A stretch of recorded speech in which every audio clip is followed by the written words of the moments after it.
नमस्कार ओडिशा। आज अगस्त 4 तारिख मंगलवार। आसंतु नजर पकाइबा आज दिनर टॉप 20 गुरुत्वपूर्ण खबर उपरे। प्रत्येकटी खबर आपणक पई गुरुत्वपूर्ण, तेणु वीडियो को शेष पर्यंत निश्चित देखंतु। ता पूर्वरु चैनल रे नुआ थिले चैनल को सब्सक्राइब करी पाखरे आसुथिबा बेल आइकन को ऑन करंतु।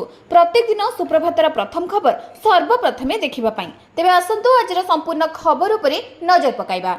आज प्रथम खबर 40 लाख रु अधिक सोलार स्थापन मागणा बिजुली योजना रे बढ़ुछि लोकंक आग्रह। विद्युत बिल रो मुक्ति हेउछि प्रधानमंत्री सूर्य घर मुक्त बिजुली योजना।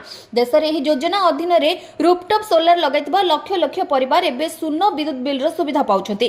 संसद रे सरकार देथिबा तथ्य अनुसार योजनाटी द्रुत गति रे सफलता हासिल करूछि। केंद्र सरकार को सूचना अनुसार देश रे ए पर्यंत 40 लाख रु अधिक रूफटॉप सोलार सिस्टम स्थापन होईछि। यह माध्यम रे 48 लाख रु अधिक परिवार उपकृत होइतिबा बेले प्राय 19 लाख परिवार को विद्युत बिल शून्य होई जाइछि। यह उपभोक्ता विद्युत व्यवहार और सोलार उत्पादन उपरे निर्भर करे। प्रधानमंत्री सूर्य घर मुक्त बिजुली योजनार लक्ष्य होछि 1 कोटी घरे रूफटॉप सोलार व्यवस्था करी प्रति मास 300 यूनिट पर्यंत मागणा विद्युत सुविधा देबा। एही योजना रे योग्य परिवार को केंद्र सरकार को सब्सिडी मध्य प्रदान करूछंती, जहां रूफटॉप सोलार स्थापन खर्च को बहु मात्रा रे कमाई देउछि।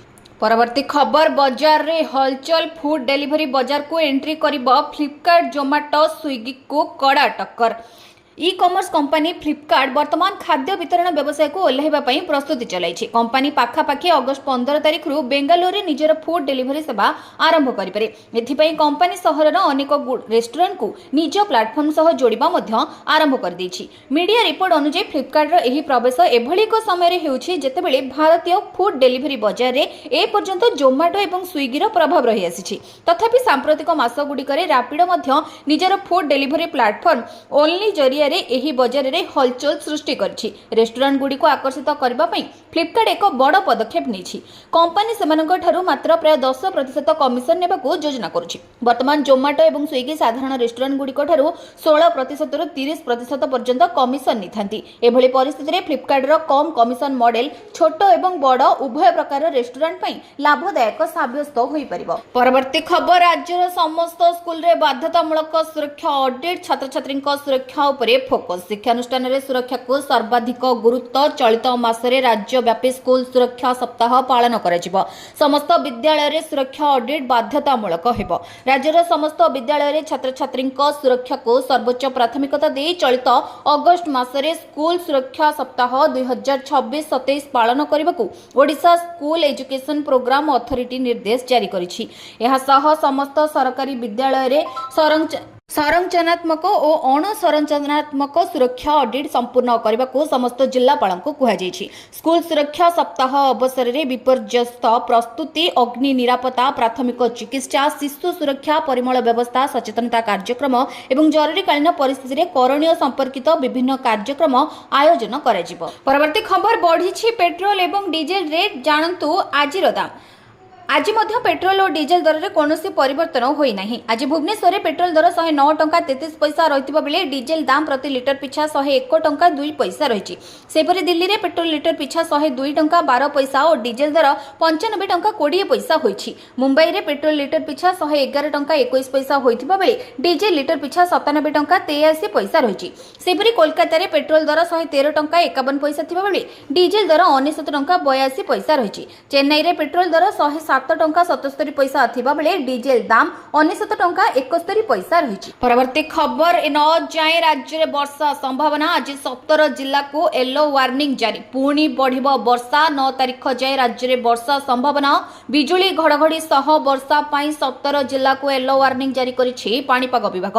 सेथुरो 8 जिल्ला रे प्रबल वर्षा होई पारे। एहा परे 6 तारिख ठु बढ़िबो वर्षार विस्तृति। 6 एवं 7 तारिख रे पूरा राज्य को वर्षा चेतावनी रहिछि। बिजुली घड़घड़ी सह वर्षा पाई सारा राज्य को येलो वार्निंग जारी करा जायछि। 6 तारिख रे 12टी जिल्ला एवं 7 तारिख रे 10टी जिल्ला रे प्रबल वर्षार संभावना रहिछि। आगको सप्ताह जाय प्रबल वर्षा थिबारु सबु जिल्लापाल और विभिन्न विभाग को सतर्क कराइछथि स्वतंत्र रिलीफ कमिशनर। परवर्ती खबर ऑटो इंडस्ट्री उपरे वर्षार प्रभाव। बंद हैला उत्पादन, सप्लाई मध्य प्रभावित। देशर विभिन्न राज्य रे वर्षा वित्पाद लागि रहिछि। गुजरात रे प्रबल वर्षा जोगु एबे देशर ऑटो इंडस्ट्री उपरे बड़ प्रभाव पड़ी। टाटा मोटर्स सबुठारु गुरुत्वपूर्ण मैन्युफैक्चरिंग प्लांट बन्या जोगु प्रभावित होइछि, जार प्रभाव कंपनी उपरे कार उत्पादन उपरे पड़ी। एही प्लांट रे कंपनी लोकप्रिय कार मैन्युफैक्चरिंग हुए। जदि स्थिति सामान्य न हुए तेबे एहार प्रभाव डीएलसीपी एवं अन्य गाड़ी सप्लाई उपरे पड़िबो। Tata Motors passenger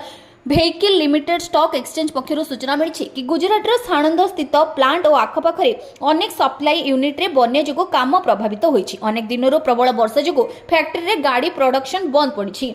Sanand plant company सबुठारु बड़ और गुरुत्वपूर्ण प्रोडक्शन हब मध्य अन्यतम। परवर्ती खबर, सुप्रीम कोर्ट को बड़ आदेश, देशर सबु सड़क अवरोध मुक्त पाद चला रास्ता। सुप्रीम कोर्ट सोमवार एक गुरुत्वपूर्ण आदेश रे केंद्र सरकार को देश में जेउठी भी सड़क अच्छी से पाद चला पथचारी लगी ठीक रूपे निर्धारित अवरोध मुक्त रास्ता सुनिश्चित करने को कहिसेंती। सुप्रीम कोर्ट को विचारपति जस्टिस पीएस नरसिम्हा और जस्टिस आलोक आराधी बेंच केंद्र सरकार पक्षर कोर्ट रे उपस्थापित एडिशनल सोलिसिटर जनरल एएम नरराज को करिसेंती जे संबंधित अधिकारी को पादचला पथिकों रास्ता जेपरि अवरोध मुक्त रहे और मोटर लेन रो पृथक रहे सुनिश्चित करने को निर्देश दियंतु। परवर्ती खबर, पुरी रथ यात्रा को यूनेस्को तालिका रे शामिल पाई चिट्ठी लिखिले मुख्यमंत्री। पुरी रथ यात्रा को यूनेस्को तालिका रे शामिल पाई ओडिशार मुख्यमंत्री मोहन चरण माझी आनुष्ठानिक भाव में केंद्र सरकार को अनुरोध करछंती। केंद्र संस्कृति एवं पर्यटन मंत्री गजेंद्र सिंह शेखावत को लिखिथिबा एक चिट्ठी रे से कहछंती जे श्री जगन्नाथ मंदिर प्रशासन द्वारा निर्धारित फॉर्मेट रे समस्त सहायक सामग्री विचार पाई दाखल कर जाइछि।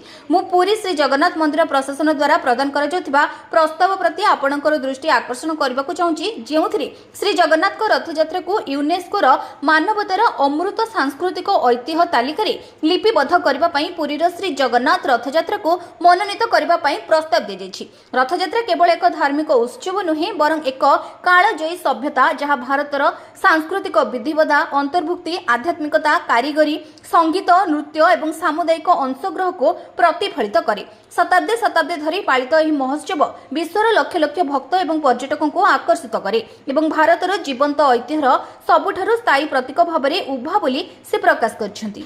परवर्ती खबर, भिन्नक्षमक पई बड़ उपहार 5 लाख आय पर्यंत परिवार को मिलिबो मागणा उपकरण। दिव्यांगक पई बदलिला गाइडलाइन, वार्षिक 5 लाख टका पर्यंत आय थिबा परिवार दिव्यांग को मिलिबो मागणा उपकरण और शिक्षावृत्ति। पूर्वर 2,40,000 आय थिबा परिवार को मिलुथिबा योजनार सुफल। राज्य सरकार भीम भोई भिन्नक्षम सामर्थ्य अभियान योजनार गाइडलाइन रे संशोधन करिसेंती। परिवार वार्षिक आय सीमा को वृद्धि कर जाफल राज्य में अनेक भिन्नक्षम परिवार को यह योजना प्रत्यक्ष लाभ मिल पार। एणिकी वार्षिक 5 लाख टंका पर्यंत आय थिबा परिवार गुड़ी को संपूर्ण मागणारे सहायक उपकरण मिल।